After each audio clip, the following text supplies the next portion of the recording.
வணக்கம் நண்பர்களே. தலைநகர் சென்னையில் நேற்று 9 டிசம்பர் 2025 அங்கன்வாடி சங்கத்தை சேர்ந்த ஊழியர்கள் ஒரு ஆர்ப்பாட்டம் நடத்தியுள்ளனர். அதாவது மாதவிடாய் விடுப்பு, சம்பளத்துடன் கூடிய விடுப்பு மாதம் ஒரு முறை என வருடத்திற்கு 12 நாட்களும், பகுதி நேர வேலையை மறுத்து முழு வேலைக்கான வேலையும் ஊதிய உயர்வும் கேட்டு அவர்கள் போராடியிருக்கின்றனர். பல்வேறு கோரிக்கை வைத்து தலைநகர் சென்னையில் அங்கன்வாடி ஊழியர்கள் மாதவிடாய்க்கு சம்பளத்துடன் கூடிய விடுப்பு வழங்கும் அதே நேரத்தில்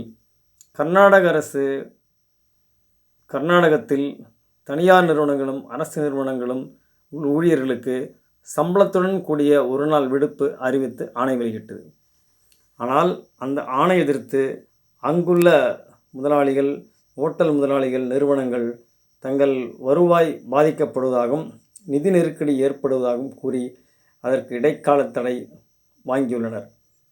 ஒரே நேரத்தில் இந்த செய்தியை டைம்ஸ் ஆஃப் இந்தியா பத்திரிகை கவர் செய்துள்ளது.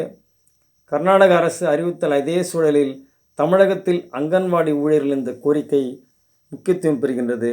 தமிழக அரசும் அதே போல தமிழ்நாட்டில் பணிபுரியும் பெண் ஊழியர்களுக்கு, தனியார், அரசு மற்றும் அனைத்து துறை பெண் ஊழியர்களுக்கும் மாதவிடாய் விடுப்பு ஒரு நாள் ஊதியத்துடன் கூடிய விடுப்பை வழங்க வேண்டும் என்று தொழிலாளர் குடியரசு முன்னணி சார்பாக கேட்டுக்கொள்கிறோம்.